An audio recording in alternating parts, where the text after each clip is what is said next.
the colony that feared human bedtime stories. The first complaint came at 3 in the morning, colony time. Not because a child had cried, because every child in nursery ring 7 had stopped crying at the same second. I was asleep in a maintenance hammock beside the oxygen garden when the wall panel turned blue and said, "Human Calder Vale, report to infant habitat. Your folklore has caused a defensive panic." That was the polite translation. The original Veth language sounded like a spoon being dragged across glass. I pulled on my boots and ran.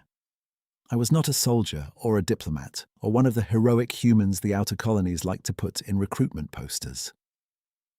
I was a sleep technician from Michigan with a contract, a tired back, and one specialty no alien company wanted to admit it needed.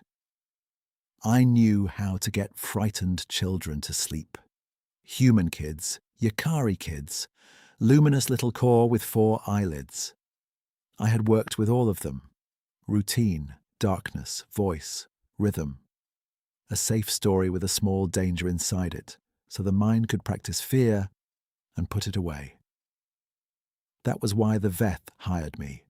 Their children did not sleep, not properly, not since the colony ship landed on Kepler-12 and built silver nurseries over the old black stone beneath the valley.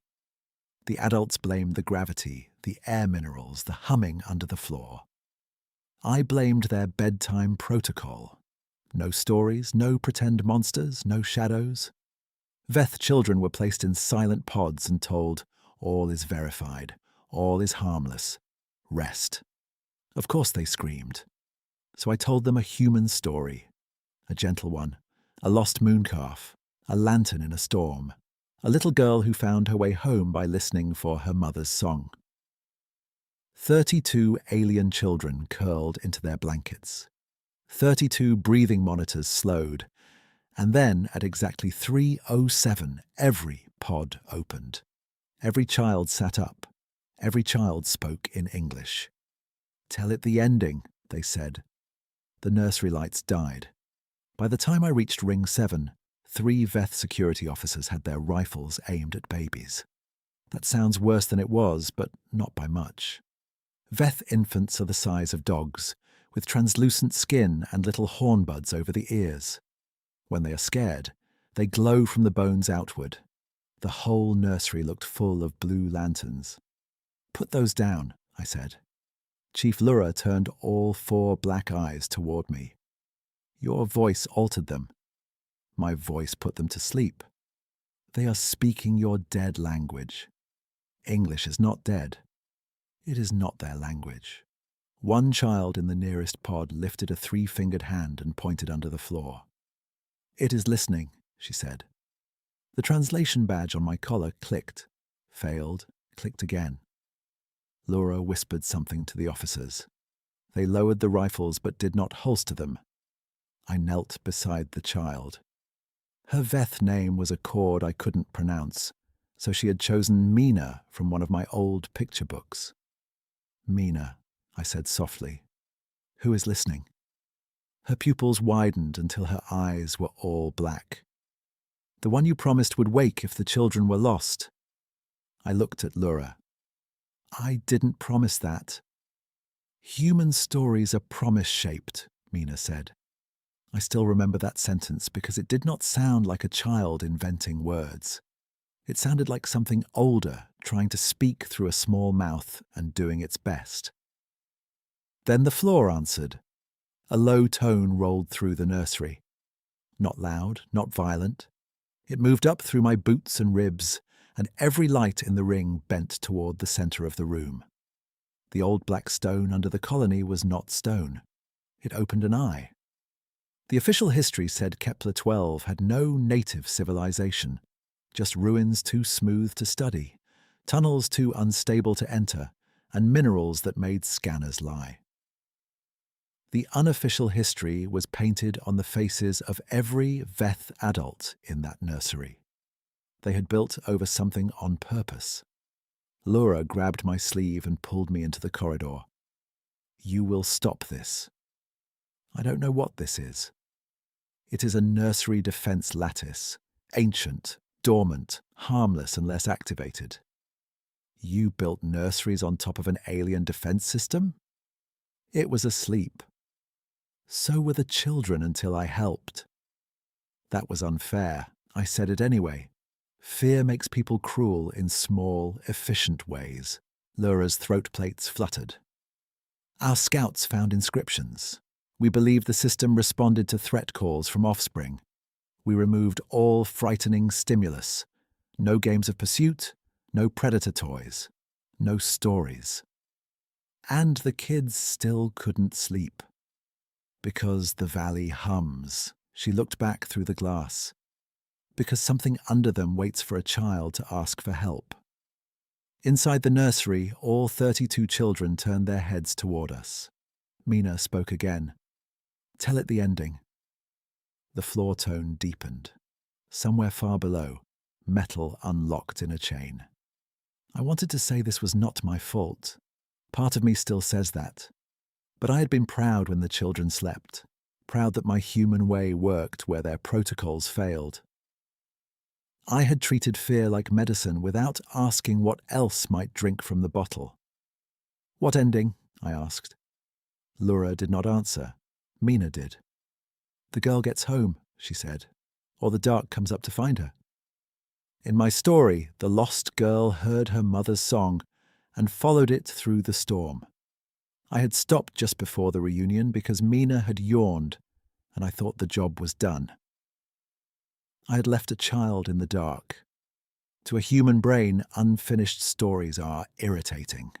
To the thing under Kepler-12, maybe they were emergency signals. Laura opened a command screen. We can flood the nursery with sedative vapor. No. If the lattice rises, it may classify every adult structure as hostile. You mean the colony? I mean everything we built. The nursery window trembled. Hairline cracks ran across it like frost. I went back inside. The children watched me with borrowed English in their mouths and alien fear in their bones. I sat on the floor between the pods because standing felt too much like command. Mina, I said, do you still hear it? She nodded. Is it angry? It is ready. Ready for what? For the mother to sing. There it was, not a monster, not a god, a machine built by parents who had once been terrified enough to bury protection beneath a valley. Maybe their children were gone. Maybe the warning outlived them. Maybe all civilizations are just unfinished bedtime stories, waiting for someone else's child to say the dangerous part out loud. I began again. The little girl stood in the storm, I said, and she was afraid. Not because the dark was evil, because the dark was large, and she was small, and every path looked like it belonged to someone else. The floor tones softened. Laura pressed her hand against the glass. Her officers stood behind her, helpless. Then she heard her mother's song, I continued, but it did not come from ahead of her. It came from behind. Mina frowned. That was not the old ending. Good, the old ending had woken a weapon. The girl turned, I said, and saw the lantern she had dropped. She picked it up. She saw the marks her own feet had made in the mud. She had not been abandoned. She had been circling the same tree, too scared to notice her own trail. The children breathed with me now. So she followed the marks, not because the storm was gone, because she finally knew which footprints were hers. Under us, the ancient mechanism clicked. Once, twice. When she reached home, her mother was waiting at the door, and the girl said, I thought you would come find me. I looked at Laura through the cracked glass. Her mother said, I wanted to, but I left the lantern where you could reach it, because one day I need you to know the way back without my voice. Mina's glow faded first, then the others. The great eye under the transparent floor closed like an ember being covered. For one perfect second, every monitor in Nursery Ring 7 showed sleep. Then Mina whispered, in her own language this time, Again tomorrow? Laura entered slowly. No rifle, no orders.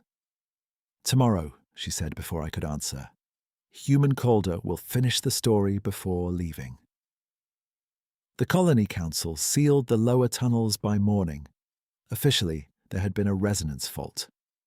Unofficially, Veth parents began sitting beside the pods at night, speaking of storms, lanterns, and small brave feet in the mud. They still feared human bedtime stories, but they feared silence more. I stayed 3 months past my contract. On my last night, Mina gave me a drawing. A human stick figure, 32 glowing children, and below them, a black circle with a closed eye. At the top, in careful English, she had written, "Do not stop in the dark part. I keep it above my desk. Not as a warning about aliens, as a warning about us. Because humans think stories are harmless once they are made up.